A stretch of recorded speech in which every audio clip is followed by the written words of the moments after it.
Mitondra ny anjara birikiny amin'ny fanalana ny aizina ho an'ny boriboritany fahatelo ny candidat Andriambely Fredy Rajaofera Idadomo no ahafantarany maro azy laharana fahatelopolo ao anatin'ny bulletin unique amin'ny fifidianana député amin'ny faharoapolo ny volana ho avy izao. Nosantarina nanomboka androany ary ny fametrahana ireo takamo amin'ny andron-jiro samihafa ao anatin'ny boriboritany fahatelo. Tena avoky Nambotra kely kosa ny santarana izany. Nitondra ny anjara birikiny amin'ny fanalana aizina ny boriboritany fahatelo ny candidat Andriambely Fredy Rajaofera na Dadou laharana fahatelopolo ao amin'ny boriboritany fahatelo. Nosantarana nanomboka androany ny fametahana ireo takamo amin'ny andrin-jiro teny Ambohidrakely.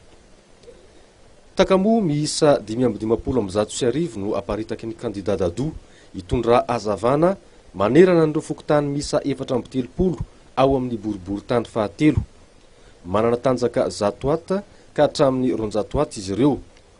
Ny volana novambra lasa teo no fantatra fa efa vita ny fikarakarana taratasy rehetra momba ity tetikasan'ny candidat Dadou ity ary nazahoana ny fahazahoan-dalana laharana fa 700 CUA par DS par SG par BE tsipika 13 tamin'ny 20 novambra 2012 avy amin'ny commune Antananarivo renivohitra.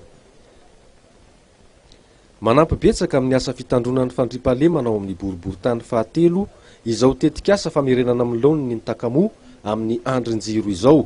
Mahazo tombotsoa amin'izany na ny toerana manamorona ny arabe na hatrany anelakelan-trano isaky ny fokontany.